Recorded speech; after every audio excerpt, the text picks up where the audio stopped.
Hey everybody, BTBT is back with part one of a very special two-part episode highlighting our time at the Well in Brooklyn for the last day of Summerfest.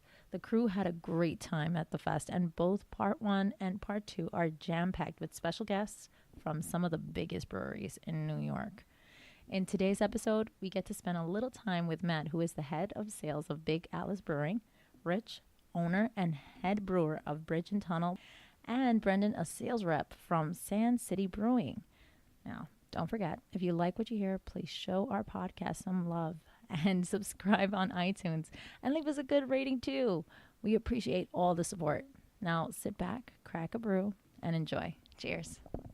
Hey, what's going on? This is Beer Today, Beer Tomorrow. We're back at it in Brooklyn, and we're at the Well on 272 Meserole Street for the 5-borough craft beer last day of summer music and beer bash, and it's featuring 3 different bands, over 24 local and regional breweries, pouring a whole bunch of really good craft beers. And the nice thing about this event is that all proceeds are being donated to the Hurricane Harvey Relief Fund. Here with me is our newest BTBT goon, Perry. Perry, how you doing? Pretty great. Gotta say the weather's holding up pretty well for the last day of summer.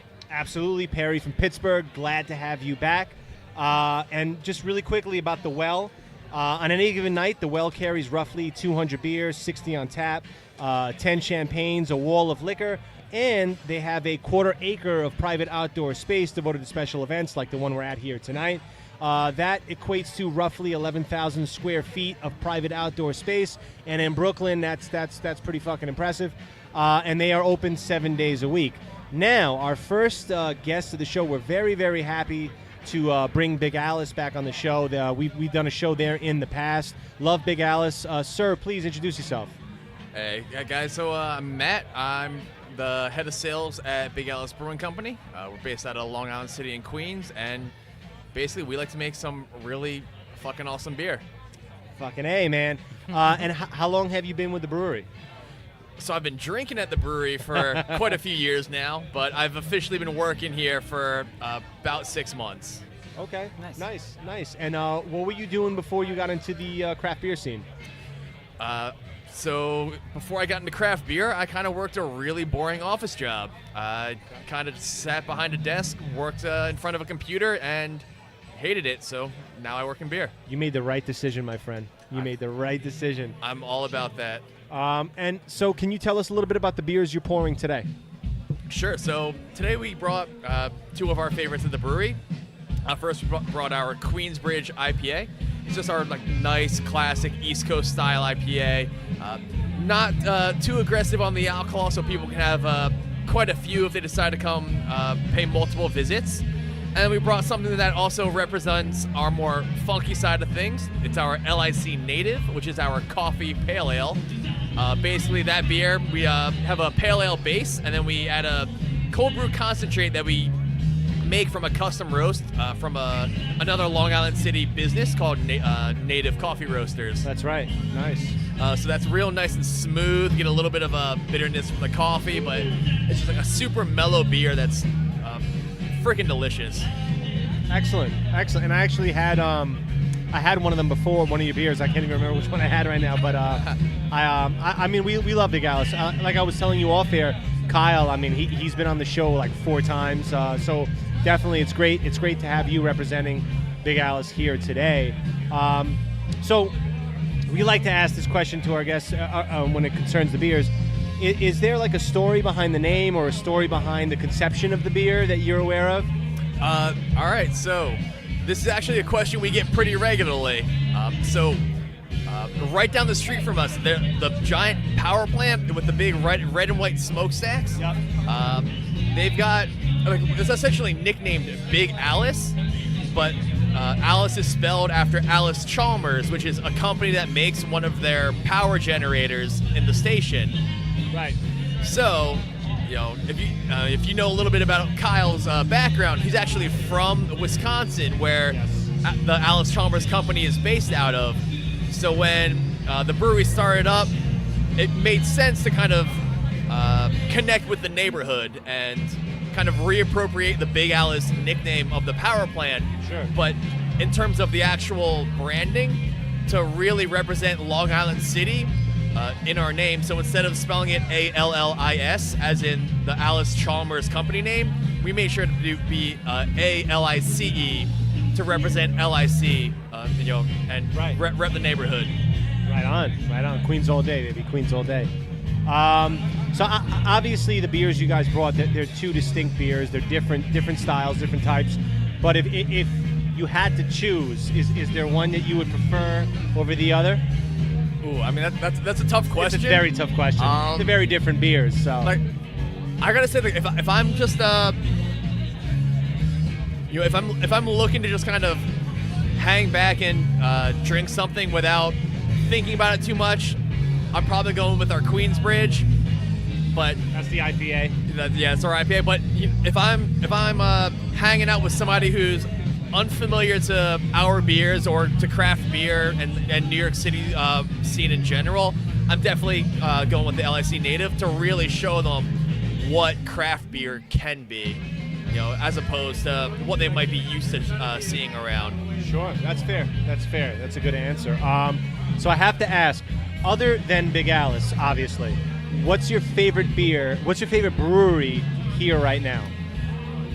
Or a brewery, not necessarily. I mean, there's a lot of very good breweries here. So maybe a brewery that you're exceptionally excited about currently.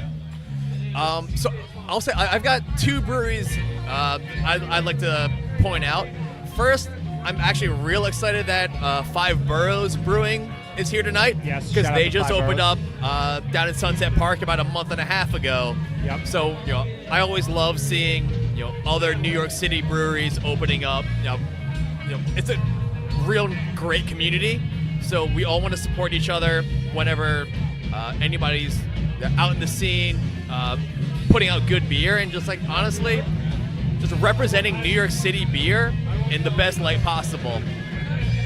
So besides Five Boroughs, I'm actually really excited that Sloop decided to make it all the way down here, just because a lot of the players we see around here tonight, like KCBC, Interborough, like they're a quick subway ride for me to go visit their tap rooms. Sloop, it's a little bit more of a trek, so I'm very excited to be posted up pretty much right next to their table. Nice. Yeah, they're, if I'm not mistaken, they're upstate, right? They're upstate, yeah. Yeah, it's great to see them participating in this event. I definitely agree with that. Do you guys have any new beers in the works that you can talk about? So we've been trying to keep this pretty on the down low for a little while, but BTBT exclusive. Are we ready for it? This Wednesday, we will be releasing our first bottle from our barrel program. Oh, nice. Yeah, so Nice. It's called Fistful of Rubies, and it's basically a red wine barrel-aged American sour that we aged on top of about 100 pounds of Montmorency cherries that we actually hand-picked from Middle Village. Right, I read about that. Right, that is as local as it gets. Yeah, so myself, John, our head brewer, and Dom, our cellarman, we spent about a solid 3 to 4 hours hand picking these cherries out in Queens. Nice. On like labor of love, right? Honestly, there probably would have been more cherries in the actual barrels if we didn't eat probably another 10, 20 pounds of them. Oh man, that must have been awesome. That's the whole experience, picking the cherries and then putting them in the whole recipe. That's amazing. So there's a lot of love that went into that beer. So we're super excited to have bottles available for people to pick up from the tap room. Awesome, man. Awesome. And now, do you guys have any events coming up that you could talk about? Any events you guys are participating in after this one? Actually, tomorrow, I'll also be over at the Ridgewood Stroll, put together by the Myrtle Avenue Business Improvement District. Right.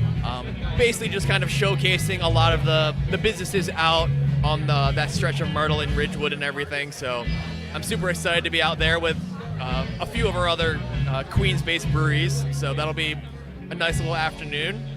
Nice. But is that with Craft Culture? yes. No. Okay. Cool. Yeah. We just actually not too long we did a show.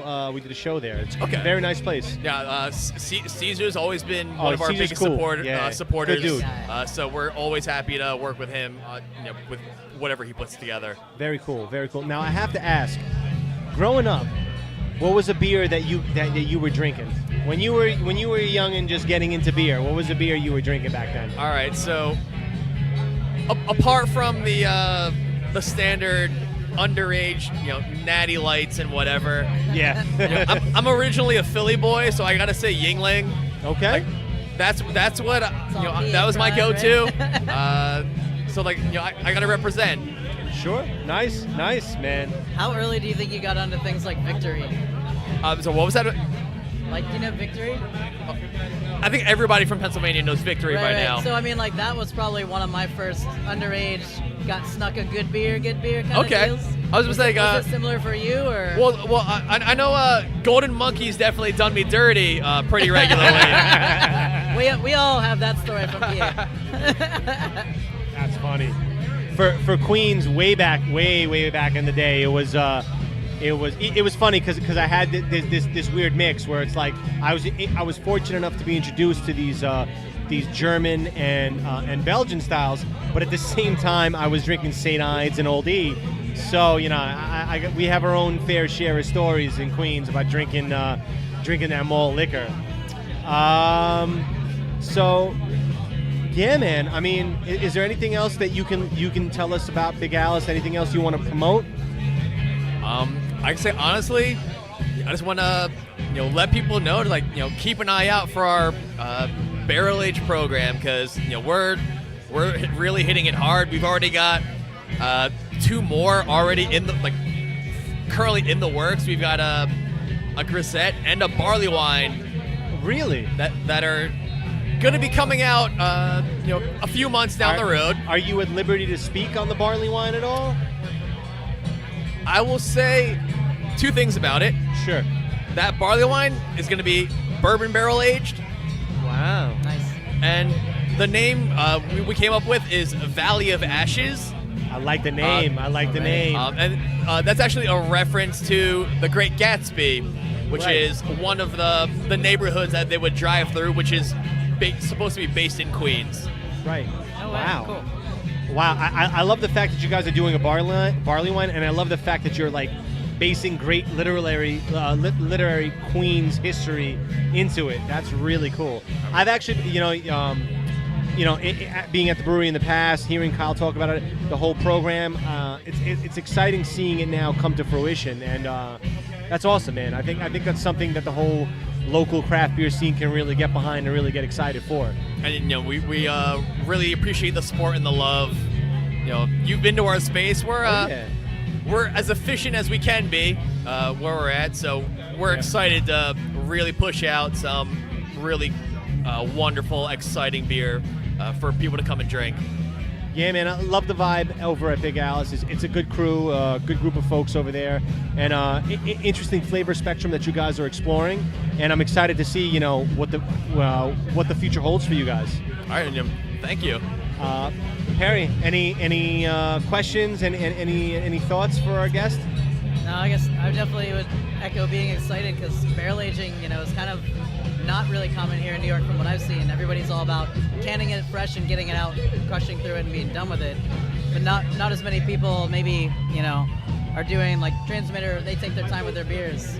But other than that, you don't really see people really slowing it down to really get something awesome out of it.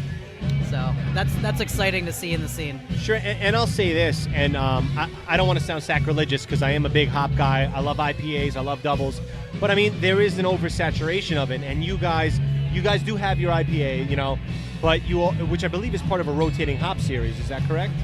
So the Queensbridge is our standard year-round IPA. Right. We do have the 1898 IPA, which we'll rotate the hops. Basically with whatever we feel like playing with. Nice. And that's basically, those are your only 2 IPAs. Everything else is a different aspect of the flavor spectrum. Yeah, and we feel with a lot of the breweries that are in the city, everybody makes great beer. A lot of people make great IPAs.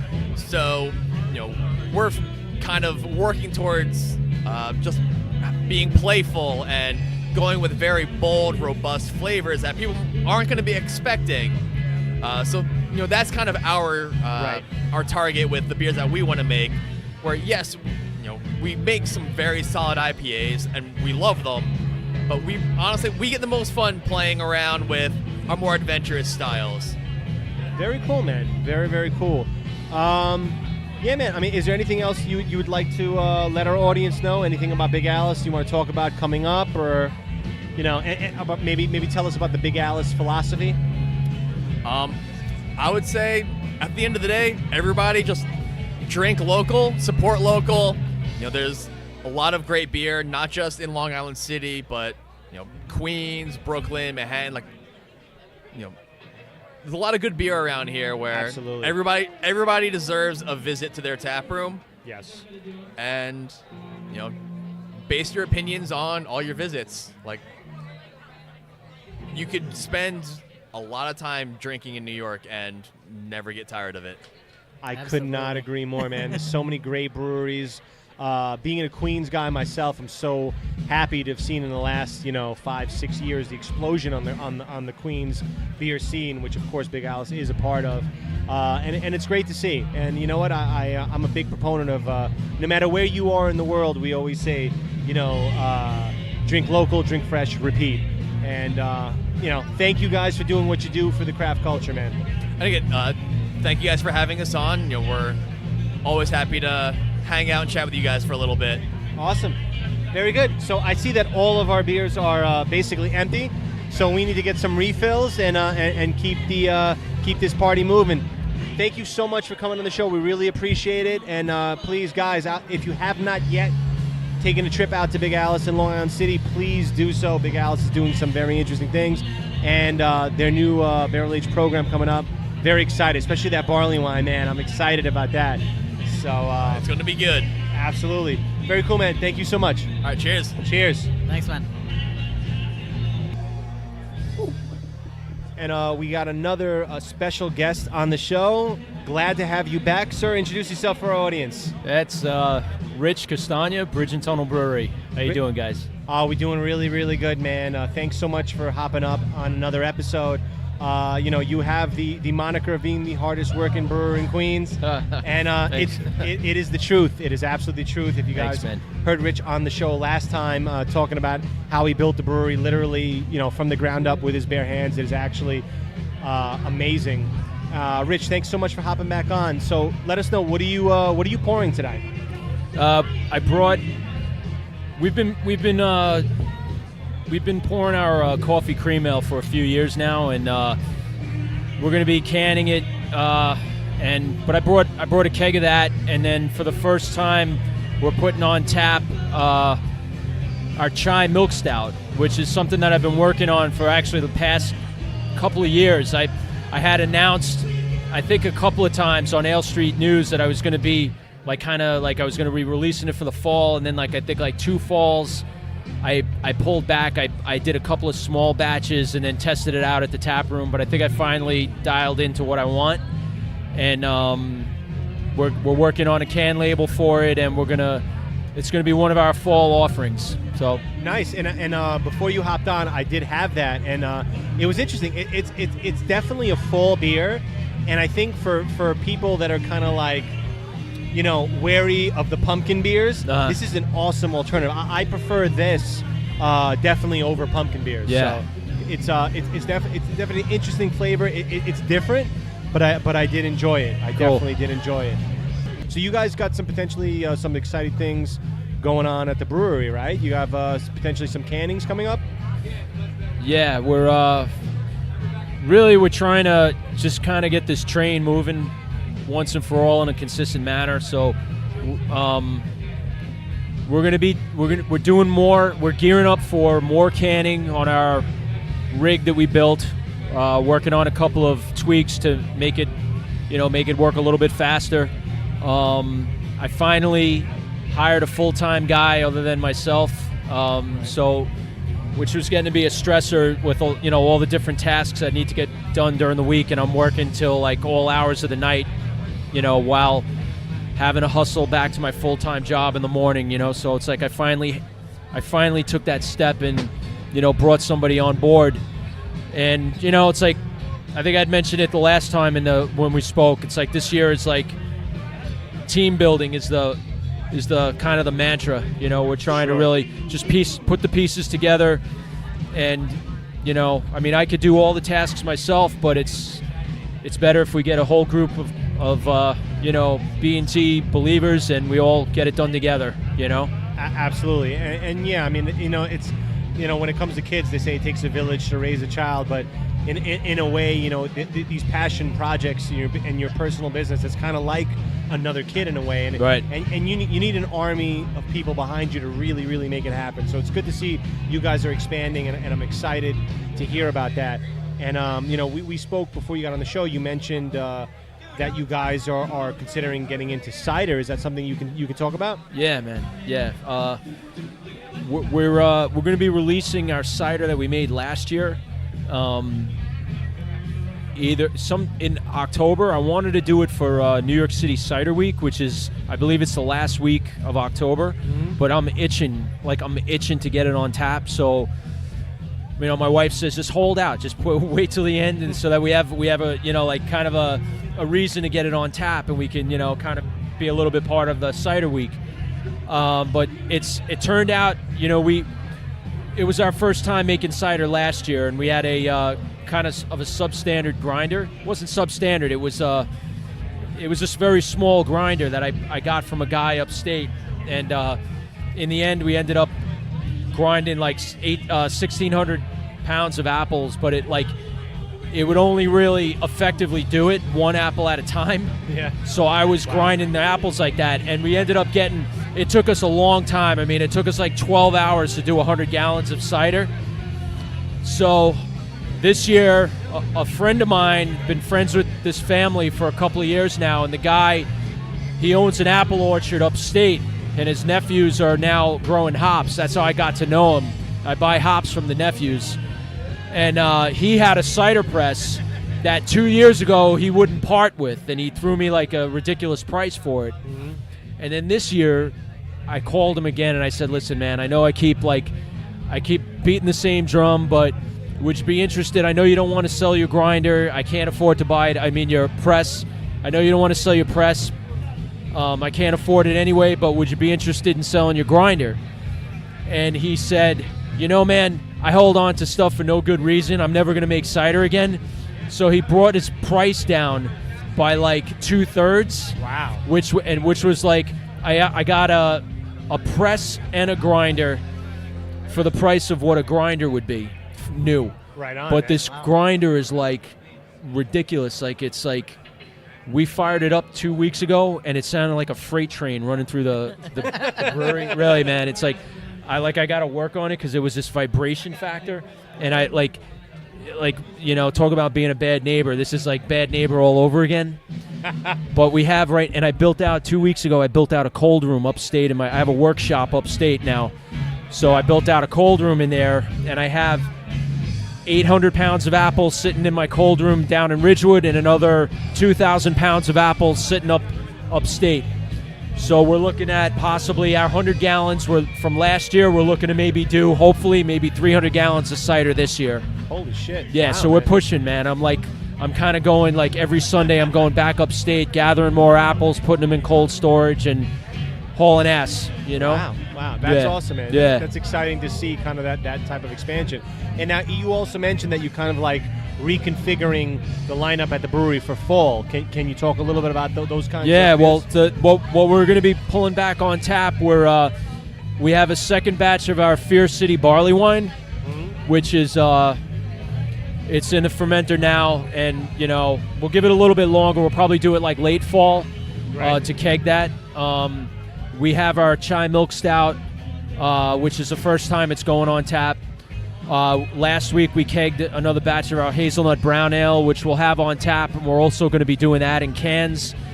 I'm a fan of pumpkin ales, so one of the next couple of batches we're going to be doing a pumpkin ale, and we're also going to be doing our usual pumpkin ale, and then we're going to be doing our imperial pumpkin ale, which is made with all fresh, like real pumpkin.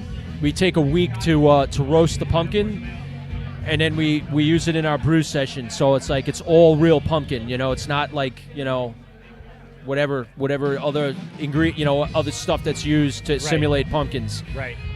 So we're kind of waiting for like the apples. I mean the pumpkin to become available for that. And now that I have the walk-in upstate, we might put those in cold storage too, so we can maybe like take our time making the pumpkin ales. And then we have an imperial stout that it's actually a blend of two batches. One batch has been aging for a year, and the other batch we brewed recently. So we combined the two, brewed with cacao. And we're going to name that one Diogenes, which, if you remember, that was the brewery that was on the corner. Right. That we found stuff, right, in the ground. Yeah, So we're going to call it possibly Diogenes in the dirt. And then maybe have some of the stuff that we found somehow on a can. And we're going of course we're going to be telling that story at the brewery, and plus the cider. And going back to we're going to do our oyster stout. Oh, nice. We're going to be doing for right around Christmas for our mug club. We're going to be doing a lobster dinner for our mug club members, and then we're going to be saving all of the shells as well as the water that we boil the lobster in. Yep. And the next day we're going to come in and make it a lobster stout. Oh shit. So we got our fall winter is our time, man. So like we're psyched. That's exciting, man. You guys got a lot of stuff. A lot of stuff going on. So there was one thing that we did on the intro of the show that you were on. We were talking, just kind of switching tracks a little bit. We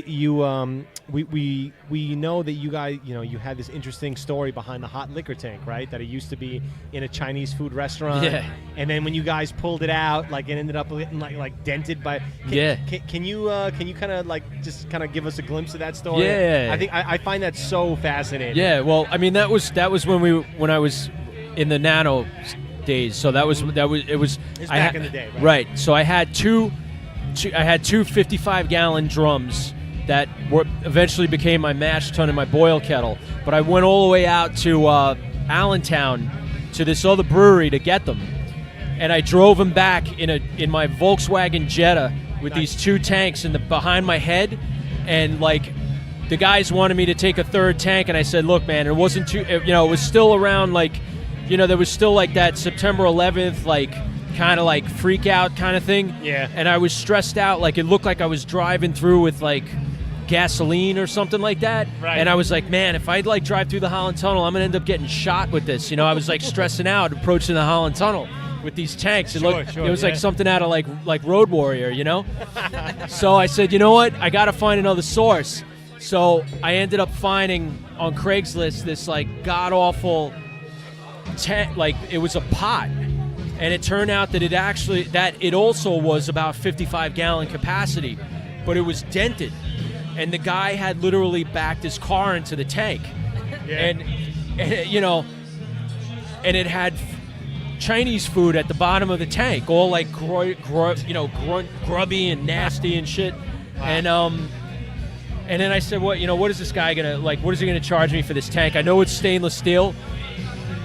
He said $30. Wow. I was like, I said $30, man. I'm taking it. I threw that in the back of the Jetta. It stunk the Jetta up to high. I couldn't get that smell out of the car. I brought it home. I was like, all right, now, smart guy that I am, trying to figure this crap out. How am I going to now get this dent out of it? Yeah. And I sat on it for about a week, and then I said, you know what? Let me see if I could get a car jack in there. So I put my car jack in with a couple of pieces of wood, and I jacked it. I pushed the sides out, and I made it perfectly circular again. Wow. And that became our hot liquor tank. And it was a kick-ass tank. I still have it. Wow. In fact, I do smaller batches in it now. Like I'll do a 50-gallon side batch. Yeah. In that old tank, it's still being used in the brewery. Wow, that's amazing. Yeah. That's fucking amazing. Yeah. Wow. Do you have any? I know we talked about a bunch of beers just now, but is there any other beers or any other events that you want to talk about? Yeah. Well, actually, this weekend we have a bunch of stuff going on at the brewery. There's the Bushwick Open Studios, which is like the art studios that are in Bushwick, are having an open weekend where they open to the public, and we're technically in Ridgewood, but above my brewery are 7 art studios, as well as the building next door. Oh, wow. The upstairs is all art studios. I think like 3 or 4 of them are open for Bushwick Open Studios. So an artist that I've come to know, she came in yesterday and hung her artwork all through the brewery. So Very cool. tomorrow we're going to be participating in the Open Studios event, and we also have a pop-up kitchen for a friend of ours that she's making beer brats and boiling them in Bridge and Tunnel beer. So that's going to be tomorrow. So we're going to have like the pop-up kitchen and the art open studio going on. I think it's November 11th. We're going to celebrate our 5-year anniversary, even though it was actually 2 weeks ago, but we're going to combine it with our 2-year anniversary of having the tap room open in Ridgewood. Right on, So man. we're going to do that. And I think that's what we have right now. We're still trying to put a couple of things together. My wife's been trying to like kind of come up with some cool stuff, and of course like keep an eye out for back when February comes, we'll be doing the Rock'em Sock'em. Oh yeah, Rock'em Sock'em Robots. Yeah. We're pretty excited for Yeah, that. we'd really like you guys to come, man. Like maybe gonna like be there. Beer today, What- beer tomorrow. We'll be there. Rock'em Yeah. Sock'em Robots, Yeah. the tournament. Yeah. So- Excited about that, man. Yeah, and I think that's what we have going on right now. We're a little slow to the punch this year of like putting together events, but I find that like last year we did some informal stuff that we got some good traction with. Like we right before New Year's, we just basically put a post out and said, hey, we're open. This is going to be a low-key event, no cover charge. We're going to do a potluck, dinner at the brewery. Yeah. Low key, no maintenance. Low maintenance, no hassle event, and that's become our thing. And a lot of people came, so we might do that. Come the holidays, maybe like. I don't know what we're gonna do for Christmas and New Year's, but that'll probably be New Year's Eve for sure. We'll be doing that. Cool. Yeah. Sounds really cool. So I want to ask, other than Bridge and Tunnel, what is one of the breweries or 2 of the breweries here right now that you're excited about? Breweries? Yeah, here right now tonight. Like, other than your brewery here, Yeah. what's a brewery that you're kind of like, oh wow, like, Well, I want to check for these guys. I'm right next to Sloop, and I've heard a lot about those guys. And Yeah. where we've had a chance to talk tonight, and they have some 2 really great IPAs on tap. One of them actually, the guy that I was telling you that we had recently hired, he lived not too far away from them, and he brought me the same beer in the can that they have on tap tonight. So I was kind of happy to see those guys, and I haven't seen them yet. I got to walk around, but I believe on the flyer that Evil Twin was supposed to be here tonight. That was what was on the flyer. I have not seen them yet, Yeah. but hopefully they'll still Right. make it here. I kind of wanted to meet the guy because they're going to be, we're going to be neighbors. You're gonna be neighbors. That's right. Yeah. So, but I'm going to walk around and see if I could, Sure. to see if he's here. Very cool. Yeah. Harry, you got any questions, any thoughts for Rich? I guess the only curiosity for me is being from Pittsburgh. We got a couple places to do really good ciders. So it's cool to hear that you're doing more of that. Would you consider exploring more of the people are doing like dry hop ciders or like Perry's and all the other kind of varieties, right? Like Yeah. once you feel like you've stabilized the apple, do you feel like you're going to explore the other varieties, or do you want to like take it slow with that? You know what I mean? It's funny, man. I've kind of developed this like obsession with sour ciders, Okay. and I'm not sure to go big or to maybe do a small batch, but I would like to. I'd like to try a few things, this year. That's why I'm pushing. My first hurdle really is to secure the apples. Right. And to hold on, and I want to hold on to them, keep them in cold storage, and then really take it from there. But I've been liking a lot of the, the kind of like the deviant ciders, You know, Yeah. I like a straight up, traditional cider. But I'm not one to shy away from experimenting with, with styles. I mean, I've done that with beer, and I mean, and I'm not into cider, like trying to do cider. Like, I'm a big fan of apples, as stupid as it sounds. Like, I eat apples every day. It's ridiculous. Yeah. And it only really makes sense that I should make cider. But and I like regular cider, but lately messing around with sampling some of the more deviant styles, like the dry hop ciders and stuff. I can't, aside from a few things that I think take it a little too far, Gotcha. there's not many things that I'm not curious about. Yeah, The dry hop stuff I really like. I like the sour ciders, I actually had a buddy in town just the other week from Australia. Spent a lot of time in Europe, and he went to school in England. So he's a massive fan of the scrumpies, which are, it's a nice twist on the traditional, but it's such a different kind of drink at the same time. Yeah. So there's a lot out there in the same range, right? Ciders are kind of untapped in the sense in America. We're aware of them all. We're playing with them. Yeah. But the scene is very, very small still. Yeah. It's funny. I was upstate last week, and I was gathering apples, and right now, I'm gonna try to bulk up with some apples from orchards, but right now everything that I have so far is all wild, and man, the varieties, man, it's I had these 2 sets of apples last week, and one was these little red beautiful apples, right? And then these other ones were these kind of off green with a crust on they almost look like a crustacean on each apple. Right. Okay. And so you would think, which one would you think would taste like what, Yeah.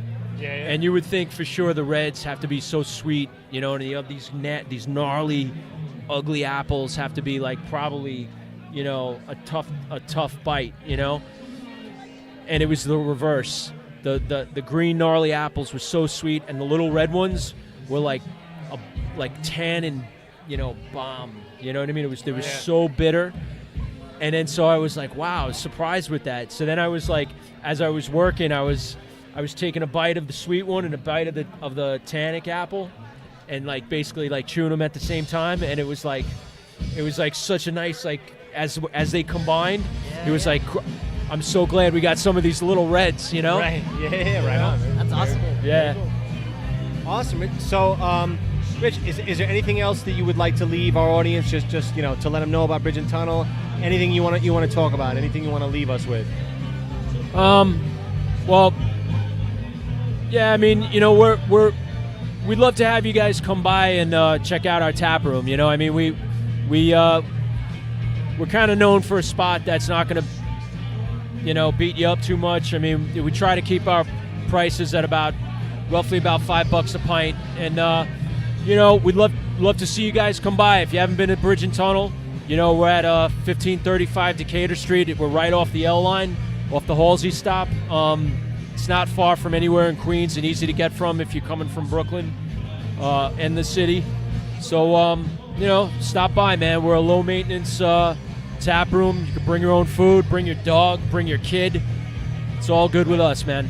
Nice, and I'm happy to say that even though you're in Ridgewood, you're right on the border. Queens can still claim you, so you're still a Queens man. brewery. Man. Oh yeah, man. We're love it. Somebody brought in a little sign. It says Queens. Yeah. And I'm like, okay, where are we gonna put this? So yeah, man. We're always holding that flag high for Queens. Absolutely, and just to kind of echo those words, definitely, if you haven't been to Bridge and Tunnel yet, do it. Stop by. It's an awesome vibe. A lot of beers on tap. There's Rock'em Sock'em Robots. It's a good place. Rich, we love having you on. You're a really good dude, and we love what you're doing over there. So definitely, guys, if you haven't yet, please do check out Bridge and Tunnel. Rich, thank you so much, All man. right, Appreciate you being Awesome, on the man. show. Yeah, right on. Cool. How's it going, guys? My name is Brendan. I'm a sales rep for Sands City Brewing Company. So I started working about a year ago. I started as a barback, kind of just looking for some money to make, just for going out on the weekends. But I realized the potential behind this brewery. And I just fell in love with everything behind it. You know, all the guys there are so chill. Everyone's very cool. You know, we're almost like, I know it sounds so cliche, but we're all kind of just like a big family over there. So I honestly fell in love with it from day one. I graduated college, and it was that summer, and I was just looking for like a gig to work on the weekends. And, Right. Just to reiterate my last point, I was working, I was talking to the people, speaking to people from the craft beer scene and everything, and I started to learn, like, all these, like, new dynamics and whatnot, and I kind of, like, just really saw the potential behind this brewery. It's something I very full-heartedly believe in, like, it's, and it's just something we strive to make greater and greater every day. And I kind of just fell in love with the entire scene, the people you get to meet, the people you get to work with every day, and really there's not much more I can say about that, and honestly, the beer, obviously, right. That speaks for itself, of course. But, yeah, man.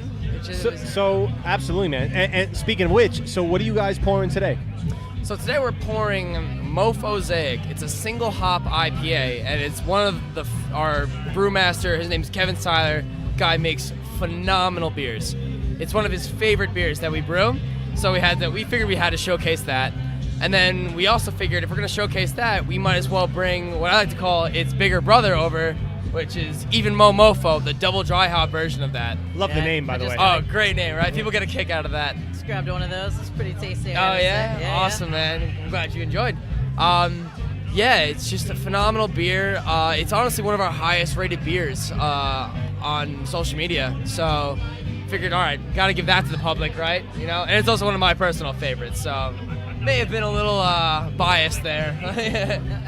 I want to pour beers I want to drink, Absolutely. And that's kind of like what we're all about there, like we only, that's what I respect a lot about Kevin Seiler, our head brewer, is that he only brews beers that he's gonna drink himself, and if he's not gonna drink it, we're not gonna brew it, So that's fair. That's fair. Exactly.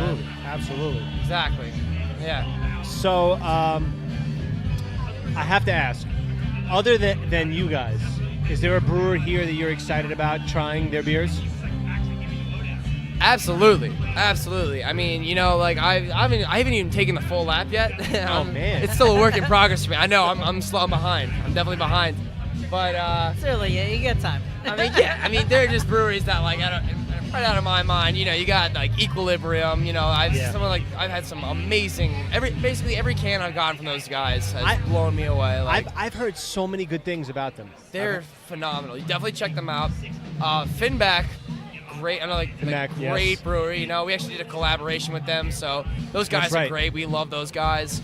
And then I guess the rest of them remains to be seen. Yeah. I gotta finish this lap. Absolutely. So, you guys have any special beers you could talk about coming up? I can't discuss what specifically we're coming out with. However, I will say our second year anniversary is coming up October 8th. You should all mark that down on your calendars. October 8th. Yep. Yes. Oh, yeah. October 8th. All right. It's going to be our second year anniversary, which is huge for us. Like the support from everybody has been amazing. So I'll just say we're known to brew a specific anniversary beer, and we're also looking to drop a new beer that day. Yeah. Okay. Oh, yeah. We actually just finished brewing that up. What was it? Yesterday. So yeah. Wow. I'm super excited to try it. Oh my God. Nice. You guys, honestly, I think you're gonna love it. So, that's exciting, man. That's really exciting. That it is. So kind of rolling the clock back a little. Was there a specific beer or beer style that got you personally into craft beer? I mean, we all grew up and we started. We were everybody, we were drinking some shit back in the day. Yeah, you drink your flagships and whatnot, but honestly, man, just the whole Northeastern style, just fascinated me. That murky, juicy, quality to these beers, and I think that's something that Sand City has literally perfected on it. We were doing it as good as anybody else is out there, So. Yeah. I think that's kind of what caught my eye. I was like, oh, wait, yeah, beer can be like this, too, Yeah. So that kind of got me hooked onto this whole, movement. Oh, absolutely. And the movement is exploding. I mean, just you look in New York alone, I mean, there's so many breweries that popped up in the last 5-6 years or so, and honestly, there's still room for plenty more. So it's exciting to see where craft will go. Yeah. So now, for you personally, like, do you gravitate? I mean, obviously, there's so many different diverse styles in craft beer, but do you gravitate towards specific styles? Do you have like favorites? I would say I fluctuate. So, there'll be like, a solid period of time where all I want is just juicy IPAs, and I'm just going for those. But then, there's kind of like have like a little bit of a down period, and that's when I go for like stouts. I love stouts. I had a phenomenal stout. I was by McKellar before. They're pouring a great stout over there. I have not tried that yet. I will probably be going back for seconds. Like, all right, right on. So yeah, man. Like I said, I fluctuate. I bop around. I appreciate all beer styles. So Yeah. you gotta try to keep an open mind in this, because there's so many styles you can try. And I agree, and I think that's the allure of craft beer, because there's so many styles, there's so many different flavor spectrums that's explored through the craft beer scene, which is why craft beer is so amazing. Yeah, I mean, you gotta keep that open mind. Oh, absolutely. So, yeah, man. I really enjoy what you guys are doing. I think Sand City, you guys are phenomenal brewery. I definitely dig it. Thank you very much. Is there like can you speak on perhaps maybe like the Sand City philosophy? Is there a philosophy behind the brewing there, behind the business? We asked the heavy questions here. Yeah, wow, we're getting deep now. We're getting really. The Sand City.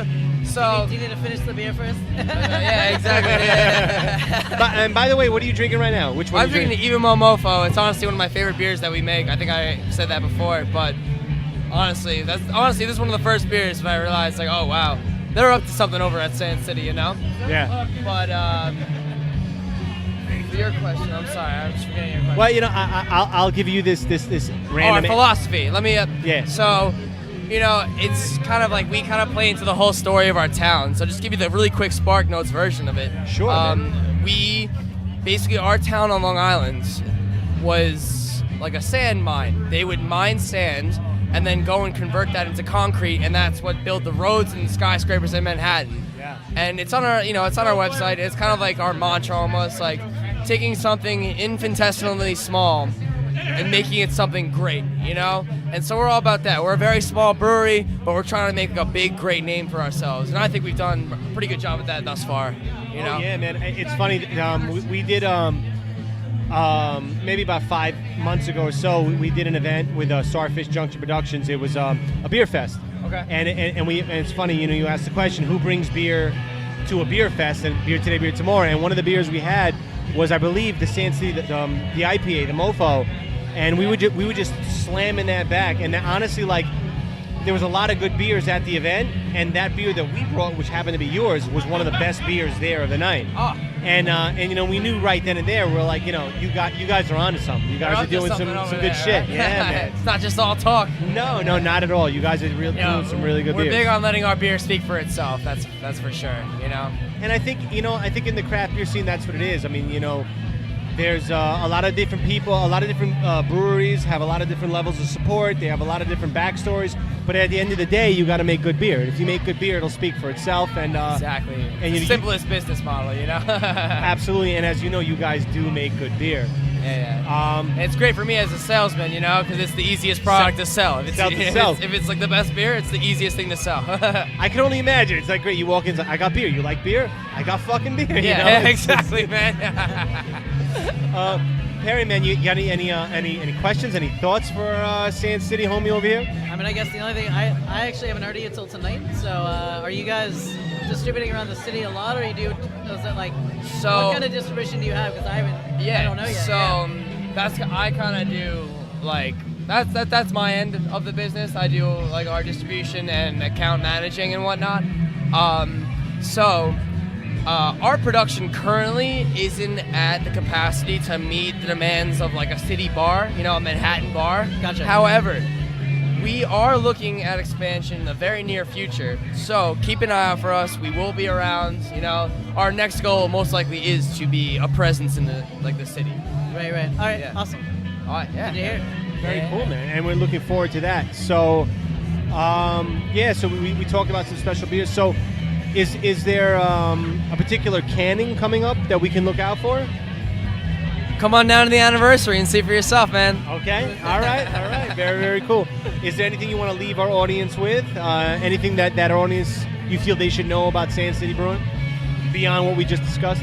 You know, we're a very new brewery, and you know, we're trying to make a name for ourselves. I highly recommend you come check us out. You know, we're in an awesome town. You come down to Northport, beautiful town, right on the harbor, restaurants and everything. Just come make a day out of it. Come check us out. We're doing we got some pretty big things going on over there. Awesome. Very cool. And you know what, Beer Today, Beer Tomorrow, you know, if you guys have time for us, we'd love to come down there, do a show at the brewery. Sounds good to me, man. That would be dope, man. Listen, thank you so much for hopping on the show. No we problem. appreciate what you guys are doing. Sand City is definitely one of those top breweries that we advise our fans to look out for. You guys are doing big things, and we definitely appreciate it, man. Thank you so Awesome. much. Thanks for having me, guys. Anytime, man. Anytime. Always a pleasure. Thanks, brother. All right, guys. Cool. You done did it. Cheers. Cheers, guys. Yeah, come grab a beer. We hope you guys enjoyed part 1 of the last day of Summerfest. Tune in next week for a huge part 2 featuring David Lopez, co-owner of Gun Hill Brewery, Katrina Martinez, owner and head brewer of Lina Brewery, Kevin O'Donnell and Blake Tomnitz, co-owners of Five Borough Brewing Company, and Jay Steinhauser, head of sales at Interborough. Don't forget to follow BTBT's Craft Beer Odyssey on Instagram, Twitter, and Facebook. Until next time, people, no matter where you are in the world, drink local, drink fresh, repeat. Cheers.